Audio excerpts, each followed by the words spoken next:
বাগেরহাট জেলা প্রশাসকের কার্যালয়ে দুটি পুরনো ভবন নিলাম প্রক্রিয়ায় দুর্নীতির অভিযোগ উঠেছে। ক্ষমতার প্রভাব খাটিয়ে ভবন দুটি অপসারণের কাজ হাতিয়ে নিয়েছেন খুলনা মহানগর যুবলীগের সাধারণ সম্পাদক শেখ শাহজালাল হোসেন সুজনের প্রতিষ্ঠান।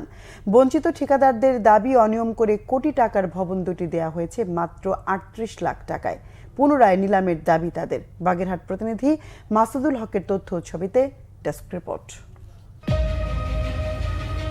২০২৪ সালের ৬ মার্চ বাগেরহাট জেলা প্রশাসকের কার্যালয়ের ব্লক ১ ও ব্লক ২ ভবন ভেঙে ফেলার জন্য নিলাম দরপত্র আহ্বান করেন তৎকালীন গণপূর্ত বিভাগের নির্বাহী প্রকৌশলী অমিত কুমার বিশ্বাস। গণপূর্ত বিভাগের নির্ধারিত রেট অনুযায়ী দুটি ভবনের সর্বনিম্ন মূল্য ধরা হয় ৩৭,০৩,২৯৩ টাকা। নিলাম ১৫০ ঠিকাদার শিডিউল কিনলেও দরপত্রে অংশ নেন মাত্র ১০ জন। অভিযোগ রয়েছে বাকি ১৪০ জন ঠিকাদারকে সুযোগই দেয়া হয়নি। প্রভাব খাটিয়েছেন বাগেরহাট যুবলীগের সভাপতি শেখ পরিবারের আস্থাভাজন নাসির উদ্দিন ও যুবলীগ নেতা হুমায়ুন কবির পলি।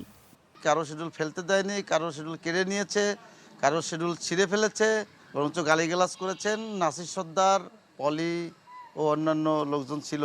৩০ লক্ষ টাকায় বিক্রি হয়েছে। এই বিল্ডিংটার দাম আছে ১ কোটি টাকা। এটা জোরপূর্ব ৩৮ লক্ষ টাকায় দিয়ে দেওয়া হয়েছে। রাজস্ব থেকে সরকার যে বঞ্চিত হয়েছে সেই রাজস্ব পুনরুদ্ধার করা উচিত।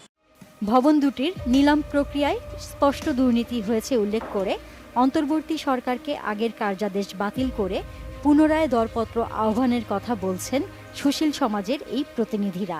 এটা তো বিক্রি করা হবে একটা ন্যায্য দামে, যেখানে কোটি টাকা দাম, সেখানে যদি মাত্র কয়েক লক্ষ টাকায় এটি বিক্রি হয়ে যায়।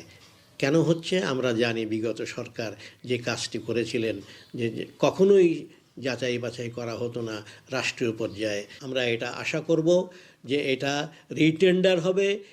কোনো অনিয়ম হয়নি বলে দাবি গণপূর্ত বিভাগের কর্মকর্তার। আমি ব্যক্তিকে চেনার কথা না, আমি বাংলাদেশের সকল রাজনৈতিক নেতাকে আমি চিনব না। এখন আমি চিনব উনি একটা ব্যবসায়ী, উনি অকশন করেছেন, নিলাম অংশগ্রহণ করেছেন এবং এটা নিলামে সে সর্বোচ্চ বিডার হয়েছে। সেক্ষেত্রে সরকারের কোনো রাজস্ব এখানে ক্ষতি হয় নাই। সরকারের রাজস্ব আমি বরঞ্চ মনে করি ৩৭,০০,০০০ টাকা, এখানে সরকার আরও ৯৮,০০০ টাকা রাজস্ব বেশি পেয়েছে। ১৯৯০-এর দশকে বাগেরহাট শহরের খারদারে জেলা প্রশাসকের কার্যালয় ভবন নির্মাণ করা হয়। Bangla vision news desk.